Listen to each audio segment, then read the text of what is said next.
ಎಲ್ಲರೂ ಕೂಡ ಚೆಂದಾಗಿದ್ದೀರಾ ಅಂತ ಭಾವಿಸ್ತೇನೆ. ನೀವು ಆಲ್ರೆಡಿ ತಮ್ಮಲ್ಲಿ ನೋಡ್ಕೊಂಡು ಬಂದಿರ್ತೀರ. ಈ ಒಂದು ವಿಚಾರ ಬಂದ್ಬಿಟ್ಟು ಸಂಬಂಧ ಬೆಳೆಸೋದಕ್ಕೆ ಒಬ್ಬ ಹುಡುಗ ಬೇಕು ಅಂತ ಬಾದಾಮಿಯಿಂದ ಸುಸ್ಮಿತಾ ಅವರು ಪ್ರಪೋಸಲ್ ಕಳಿಸಿರೋದು. ಯಾವ ರೀತಿ ಅಂದರೆ, ಇವರ ಗಂಡ ವಿದೇಶದಲ್ಲಿರೋದು. ಪ್ರಸ್ತುತ ತುಂಬ ಅಂದರೆ ತುಂಬ ಬೋರ್ ಆಗುತ್ತೆ. ಮೊಬೈಲಲ್ಲಿ ವೀಡಿಯೋ ಅಂತ ನೋಡಿಕೊಂಡು ತುಂಬ ಇತ್ತೀಚೆಗೆ ಮೂಡ್ ಬರ್ತಾ ಇದೆ ಅಂತೆ. ಹಾಗಾಗಿ ಒಂದು ಹುಡುಗನ ಜೊತೆ ಸಂಬಂಧ ಬೆಳೆಸಬೇಕು ಅಂತ ಹೇಳಿದ್ದಾರೆ.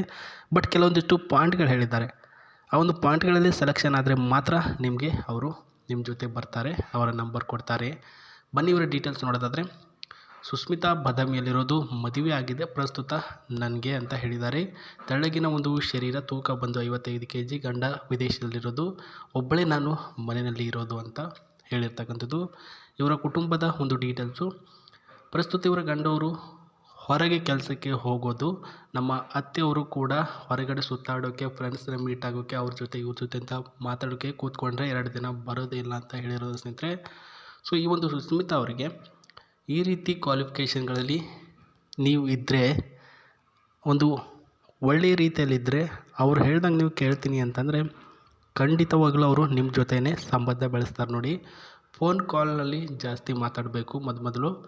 ಅದರಂತೆ ನಮ್ಮ ವಿಚಾರ ನಮ್ಮಿಬ್ಬರ ಮಧ್ಯೆ ಮಾತ್ರ ಇರಬೇಕು. ಇನ್ನೊಬ್ಬರಿಗೆ ಈ ಒಂದು ವಿಚಾರ ಪ್ರಸ್ತಾಪ ಮಾಡಬಾರ್ದು ಅಂತ ಹೇಳಿದ್ದಾರೆ.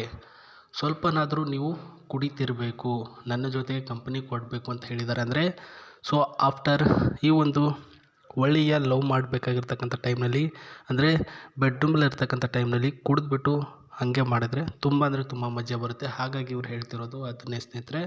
ದಿನಾಲೂ 5,000 ರೂಪಾಯಿ ಕೊಡ್ತೇನೆ ನಾನು, ನನ್ನ ಜೊತೆ ಜಾಸ್ತಿ ಹೊತ್ತು ಇರಬೇಕು, ಜಾಸ್ತಿ ಹೊತ್ತು ಮಾಡಬೇಕು ಅನ್ನೋದು ಇವರ ಒಂದು ಆಸೆಯಾಗಿದೆ. ಖಂಡಿತವಾಗ್ಲೂ ಇದಕ್ಕೆ ನೀವು ಒಪ್ಕೊಳ್ತೀರಾ, ಇದಕ್ಕೆ ರೆಡಿ ಕೂಡ ಇರ್ತೀರಾ. ಇನ್ನು ಇವರ ನಂಬರ್ ಹೆಂಗೆ ತಗೊಳ್ಬೇಕು ಅಂದರೆ ಹೇಳ್ತೇನೆ ಕೇಳಿ ಸ್ನೇಹಿತರೆ. ನಿಮ್ಮ ಡೀಟೇಲ್ಸು ವಿತ್ ಫೋಟೋ ಏನಿದೆ, ಹೆಸರನ್ನು ಮೆನ್ಷನ್ ಮಾಡಿ. ಸೊ ಕಮೆಂಟ್ ಬಾಕ್ಸಲ್ಲಿ ತಿಳಿಸಿ. ಅವರು ಖುದ್ದಾಗಿ ಎಲ್ಲ ಕಮೆಂಟನ್ನು ಚೆಕ್ ಮಾಡಿ ಒಬ್ಬರಿಗೆ ರಿಪ್ಲೈ ಕೊಡ್ತಾರೆ. ಯಾರು ಇಷ್ಟ ಆಗಿದ್ದಾರೆ ಅವ್ರಿಗೆ ರಿಪ್ಲೈ ಕೊಡ್ತಾರೆ. ಇಲ್ಲಾಂದರೆ ಡೈರೆಕ್ಟ್ಲಿ ನಾನು ಅಬೌಟ್ ಸೆಕ್ಷನ್ ಒಂದು Gmail ID ಕೊಟ್ಟಿದ್ದೇನೆ, ಅದಕ್ಕೆ ಡೀಟೇಲ್ಸ್ಗಳನ್ನು ಮೇಲ್ ಮಾಡಿ ಡೈರೆಕ್ಟ್ ಅವರಿಗೆ ಹೋಗುತ್ತೆ. ಅಲ್ಲಿ ಚೆಕ್ ಮಾಡಿಬಿಟ್ಟು ಅವರು ಅದಕ್ಕೂ ರಿಪ್ಲೈ ಕೊಡ್ತಾರೆ. 2ರಲ್ಲಿ ಆಪ್ಷನಲ್ಲಿ ನಿಮಗೆ 1ನಲ್ಲಿ ಸೆಲೆಕ್ಟ್ ಆಗುತ್ತೆ. ಸೊ ಈ ಕಡೆ ಬನ್ನಿ. ಪ್ರಸ್ತುತ ಟೊಯೋಟಾ ಕ್ರಾಮಿನಿ ಹೈಬ್ರಿಡ್ ಅಂತಂದ್ಬಿಟ್ಟು ಎಕ್ಸ್ ಒಂದು ಒಳ್ಳೆಯ ರೀತಿಯ ಕಾರು ರೀಸೆಂಟಾಗಿ ರಿಲೀಸ್ ಆಗಿದೆ. ನೋಡ್ಕೊಳ್ಳಿ ಸ್ನೇಹಿತರೆ. ಸೊ ನಿಮ್ಮ ಹತ್ರ ತೆಗೆದುಕೊಳ್ಬೇಕು ಅಂತಲೇ ಅವಶ್ಯಕತೆ ಇಲ್ಲ. ಅವರು ಕಾರಿನ ಒಂದು ಸ್ವಲ್ಪ ಮಾಹಿತಿ ಹೇಳಿ ಸರ್, ನನ್ನ ಹತ್ರ ಇದೆ, ಅದನ್ನೇ ತೊಗೊಳ್ಬೇಕು ಅಂದ್ಕೊಂಡಿದ್ದೀನಿ, ಹಾಗಾಗಿ ತಿಳಿಸಿ ಅಂತ ಹೇಳಿರೋ ಕಾರಣದಿಂದ ಹೇಳ್ತಿದ್ದೀನಿ. ಟೊಯೋಟಾ ಕ್ರಾಮಿನಿ ಅಂತಂದ್ಬಿಟ್ಟು ಬ್ಲ್ಯಾಕ್ ಕಲರಲ್ಲಿದೆ ನೋಡಿ ಸ್ನೇಹಿತರೆ. ಒಳ್ಳೆಯ ಒಂದು ಮಾಡಲು, ಸ್ಕಿನ್ ಆ್ಯಂಡ್ ಒಳ್ಳೆಯ ಒಂದು ಸೈಜಿನಲ್ಲಿ ಇರ್ತಕ್ಕಂಥದ್ದು.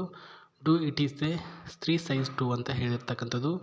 Specific and the comfortable and well equipped cabin ಅಂತ ಹೇಳಿರ್ತಕ್ಕಂಥದ್ದು.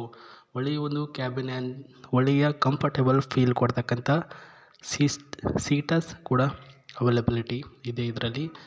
High tech and involvement friendly hybrid power steering and matched to be butter smooth CVT automatically ಅಂತ ಹೇಳಿರ್ತಕ್ಕಂಥ ಸ್ನೇಹಿತರೆ.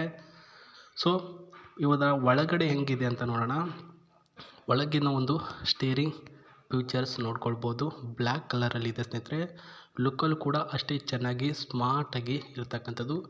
ಸ್ಮೂತ್ ಹೆವಿ ರೋಡ್ಗೆ, ಹೈವೇಗೆ ಹೋದರೆ ಸ್ಮೂತಾಗಿ ಡ್ರೈವಿಂಗ್ ಕೂಡ ನೀವು ಮಾಡ್ಕೊಂಡು ಹೋಗ್ಬರೋದು. ಆಫ್ಟರ್ ಲಾಂಗ್ ಡ್ರೈವ್ ಬಂದುಬಿಟ್ಟು 250-260 km/h ಅಲ್ಲಿ ಹೋಗುತ್ತೆ ಅಂತ ಹೇಳಿರ್ತಕ್ಕಂಥದ್ದು. ವಿತಿನ್ ಡೀಸೆಲ್ ವೇರಿಯಂಟ್ ಆಗಿರುತ್ತೆ. ಏರ್ ಬ್ಯಾಗ್ ಕೂಡ ಅವೈಲಬಿಲಿಟಿ ಇದೆ. ಆಕ್ಸಿಡೆಂಟ್ ಫ್ರೀ ವೆಹಿಕಲ್ ಅಂತ ಹೇಳಿದ್ದಾರೆ ಗೆಳೆಯರೆ.